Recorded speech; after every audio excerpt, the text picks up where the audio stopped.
Class क्या होती है? A group of words having subject and predicate called class. Word का ग्रुप जिसमें सब्जेक्ट भी हो और प्रेडिकेट भी हो तो उसे हम क्लास कहेंगे। For example, she worked hard, ये एक क्लास है। She worked hard and I worked slowly, इसमें दो क्लासेस आ गए हैं।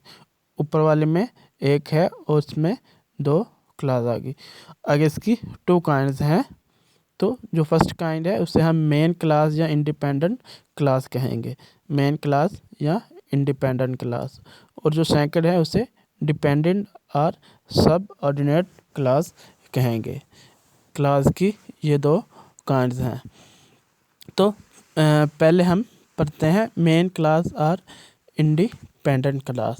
जैसे नाम से ही ज़ाहिर है, independent class it does not need another class to give its meaning, ये आज़ाद है, इसे दूसरी क्लास की ज़रूरत नहीं होती मुकम्मल माने देने के लिए। ये सेंटेंस जो होगा इंडिपेंडेंट क्लास का वो मुकम्मल मानी देगा। For example, he worked late night, he worked late night, ये मुकम्मल मानी दे रही है, ये आज़ाद है।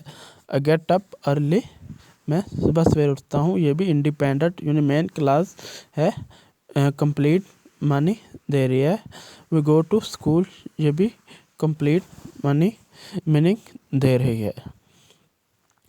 तो नेक्स्ट दूसरी काइंड जो है वो है डिपेंडेंट और subordinate class.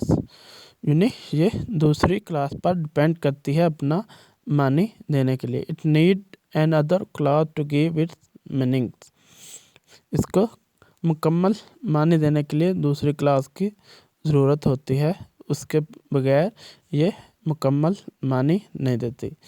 For example, he lay down to rest because he was ill. अब ये दो क्लासेस हैं, पहली he lay down to rest and second he was ill. अब जो फर्स्ट है ये इंडिपेंडेंट क्लास है और जो सेकंड है ये डिपेंडेंट क्लास है। ये पहली वाली पर डिपेंड करती है, अगर पहली वाली ना हो तो इसका मानी जो है वो अधूरा रह जाता है, इसलिए इसको दूसरे की क्लास की ज़रूरत होती है कंप्लीट माने के लिए। इसे डिपेंडेंट और सब ऑर्डिनेट क्लास कहेंगे।